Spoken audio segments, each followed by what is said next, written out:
ये दिमाग में बहुत पहले बिठाया हुआ था कि जब देखा कि छोटे छोटे मासूम मासूम लड़के मर रहे हैं तो अब ये सोच लिया था इनको मारना है या मरना है बस।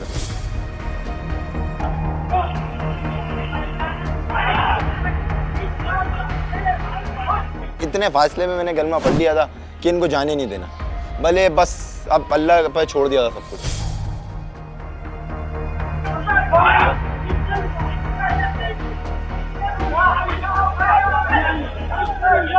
मेरी नज़र के अंदर ये बहादुरी है। जब तक इनको ऐसे छोड़ते रहोगे ये आपको लूटते रहेंगे, आपका सामान ले आते रहेंगे। आप लोग कितनी मेहनत से कमा रहे हो, आप लोग जॉब कर रहे हो, ये मौत और नसीब अल्लाह ने देना है।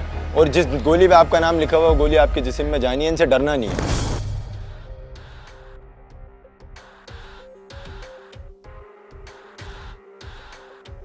मेरा नाम हमदान है, उम्र मेरी 18 साल है और मैं अभी स्टूडेंट हूँ, पढ़ाई कर रहा हूँ। वाकया ये ऐसा हुआ था, ये परसों रात की बात है, 11:45 की। हम 3 दोस्त सामने से आ रहे थे और वो इस गली से एंटर हुए। जब वो एंटर हुए तो पहले ही मैंने उनको एक दफ़ा देख लिया था घूम के, तो उन्होंने फिर मेरे को यहाँ पर आके दबा दिया। मेरा तो उन्होंने पहले एक अदद मोबाइल मांगा था तो मोबाइल मैंने उनको दिया नहीं। फिर मैं उतर के जब भागा तो उन्होंने फिर बाइक की तरफ रुजू करी कि इसकी बाइक लो। तो फिर बस एक ही बात सोची थी, दिमाग में कलमा पढ़ के निकल गया था यहाँ से। इतने फासले में मैंने कलमा पढ़ लिया था कि इनको जाने नहीं देना, भले बस अब अल्लाह पर छोड़ दिया था सब कुछ। मेरी नज़र के अंदर ये बहादुरी है। बेवकूफ़ी यूँ नहीं है कि देखें इस शहर के अंदर आए दिन डकैतियाँ होती रहती हैं, कोई नहीं देखता इस शहर को। तो अब यही सोच लिया है कि शहर के अंदर जो भी आएगा अब नहीं जाने देना उसको। और दूसरी बात ये है कि हलाल की कमाई थी, इसलिए मैंने अब पूरी मेहनत करी, अपनी कोई चीज़ जाने नहीं दी, उनकी वारदात नाकाम बना दी। ये दिमाग में बहुत पहले बिठाया हुआ था कि जब देखा कि छोटे छोटे मासूम मासूम लड़के मर रहे हैं तो अब ये सोच लिया था इनको मारना है या मरना है बस। किसी को मरने नहीं देना, हर किसी की माँ का लाल होता है।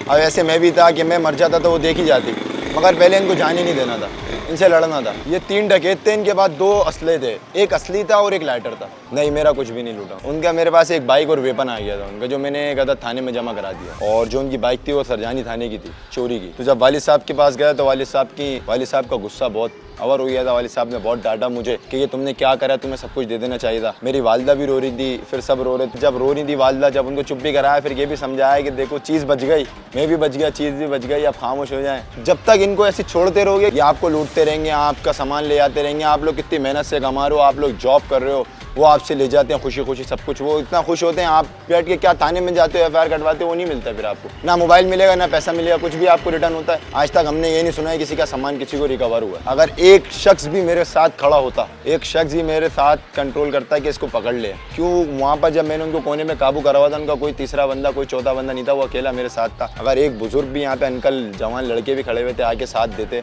तो मैं उनको जाने नहीं देता। दोस्तों, मैं आपसे कहता चलूं कि मेरे वतन के उदास लोगों, ना खुद को इतना हकीर समझो कि कोई तुमसे हिसाब मांगे, ना खुद को इतना कलील समझो कि कोई उठकर कहे तुमसे वफ़ाएं अपनी हमें लौटा दो, वतन ये अपना हमें थमा दो। उठो और उठ कर बता दो, उठो और उठ कर बता दो। इनको कह दो कि हम अहले ईमान सारे, ना हम में कोई सनम कदा है, हमारे दिल में एक खुदा है। झुके सरों को उठा कर देखो, कदम को अपने बढ़ा के देखो। एक ताकत तुम्हारे सर पर, कदम कदम पर जो साथ देगी, अगर गिरे तो संभाल लेगी। मेरे वतन के उदास लोगों, उठो चलो वतन संभालो। आपसे इस मौजू पे दोबारा बात होगी अगली वीडियो में। तब तक के लिए खुदा हाफिज़।